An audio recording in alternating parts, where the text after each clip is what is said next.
Olá, você está no Hot Channel, Pergunta ao Pastor. Nós estamos dando continuidade àquele primeiro vídeo a respeito de cura. Se Deus ele quer curar todos, o tempo todo.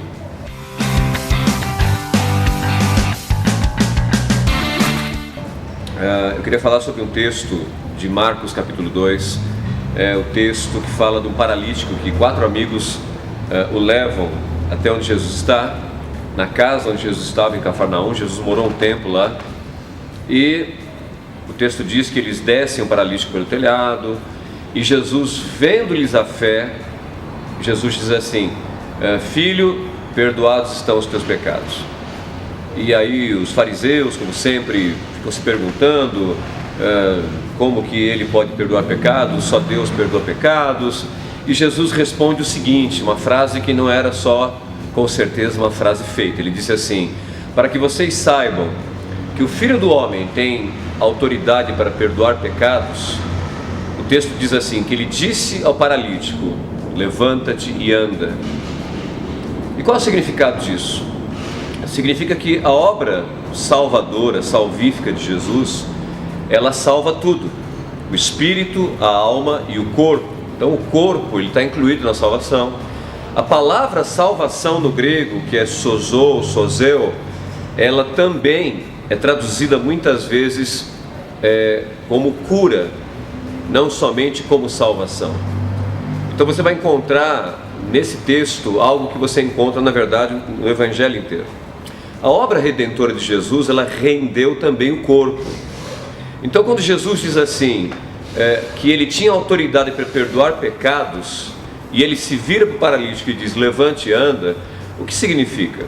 Que ao perdoar os pecados, ao lidar com a causa de toda a miséria humana, Jesus também pôde lidar com as consequências, ok? A causa era o pecado, então a obra dele veio trazer perdão. As consequências, entre elas as doenças, Jesus trouxe libertação. Aliás, se você quiser dividir, simplificar, sintetizar a obra de Jesus Cristo em 2 palavras, você pode usar essas duas. Jesus veio perdoar os nossos pecados e ele veio nos libertar das consequências desses pecados. E você vai encontrar essa ideia de que Jesus, que o Senhor ele quer curar, e ele veio realizar isso.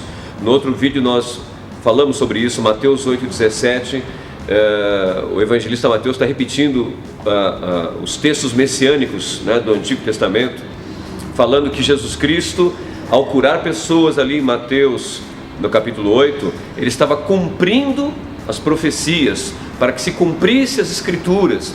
Jesus veio para isso. 1 João 3,8 diz que ele veio, João diz assim: para isto se manifestou o Filho de Deus, para desfazer as obras do diabo. E em João, por exemplo, você vê ali Jesus dizendo que ele veio fazer as obras do Pai. Então há um contraponto aí entre as obras que Jesus veio realizar e as obras que Jesus veio realizar, ele realizou para desfazer as obras agora do diabo. E uma das obras do diabo, a enfermidade, a miséria, ele veio para roubar, matar e destruir. Jesus veio para dar vida, e vida em abundância. E claramente a gente não consegue pensar em uma pessoa doente que ela tenha uma vida abundante, plena, no sentido que está escrito ali. Alguém disse que é um pensamento comum, dentro da igreja, é algo que se pensa muito a respeito, porque o assunto de cura é um assunto delicado, é um assunto que não é simples.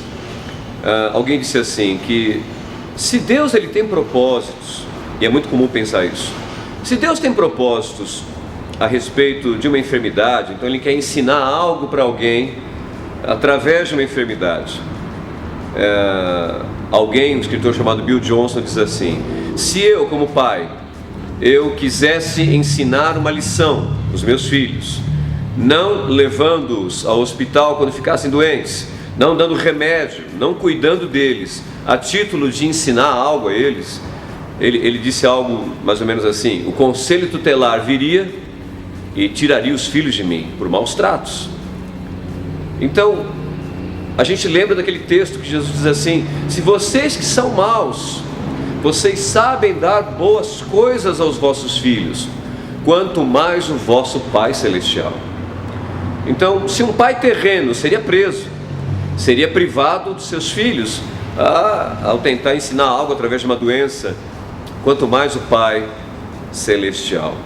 O que acontece? É muito comum as pessoas pensarem, formarem os seus sistemas de crença, ok? Em cima dos fracassos ou das falhas ou dos exageros de alguns cometeram a respeito de cura, promessas profetadas e a pessoa não foi curada, a pessoa orou bastante e não houve cura. O que acaba acontecendo é que é muito comum as pessoas então fundamentarem a sua maneira de crer sobre aquilo que não aconteceu, sobre o exagero daquele pastor ou daquele pregador ou daquele irmão, o exagero daquela igreja, o excesso daquela outra igreja. E a gente acaba percebendo que a gente descobre que a nossa crença, ela está baseada nisso e não na palavra de Deus. Eu não posso, não é legítimo eu pregar a minha experiência. Eu tenho que pregar a palavra de Deus.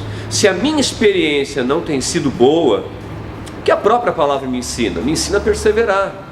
O que é que a Bíblia nos dá a entender a respeito dessa questão de cura, de não ser curado? Primeiro, nós estamos aprendendo.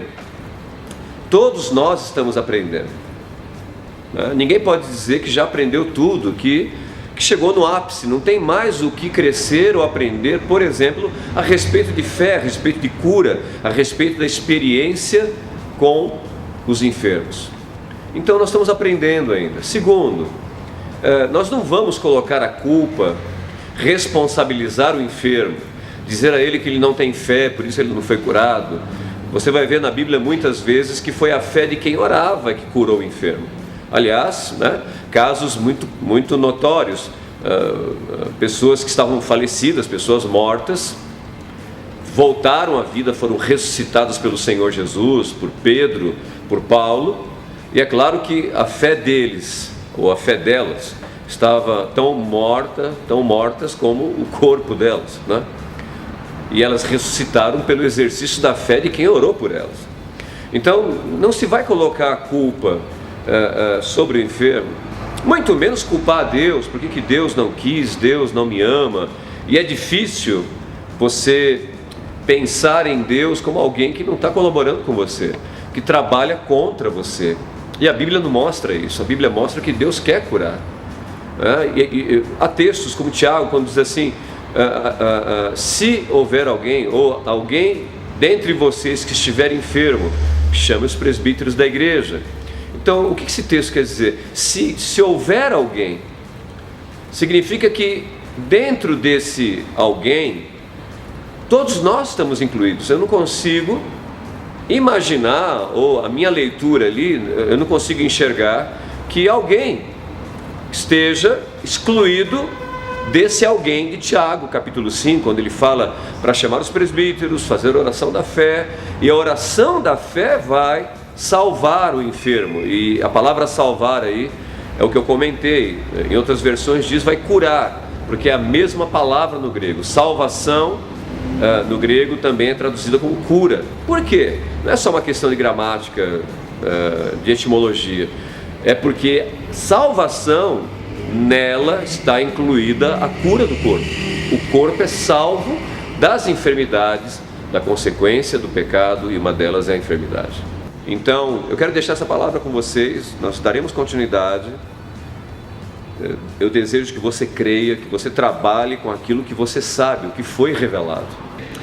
Um grande abraço, Deus te abençoe, até o próximo vídeo. Se inscreva lá no Hot Channel, entre na página do Facebook, entre lá no YouTube, e vai ser um prazer estar respondendo as perguntas, recebendo você ali. Grande abraço, Deus abençoe.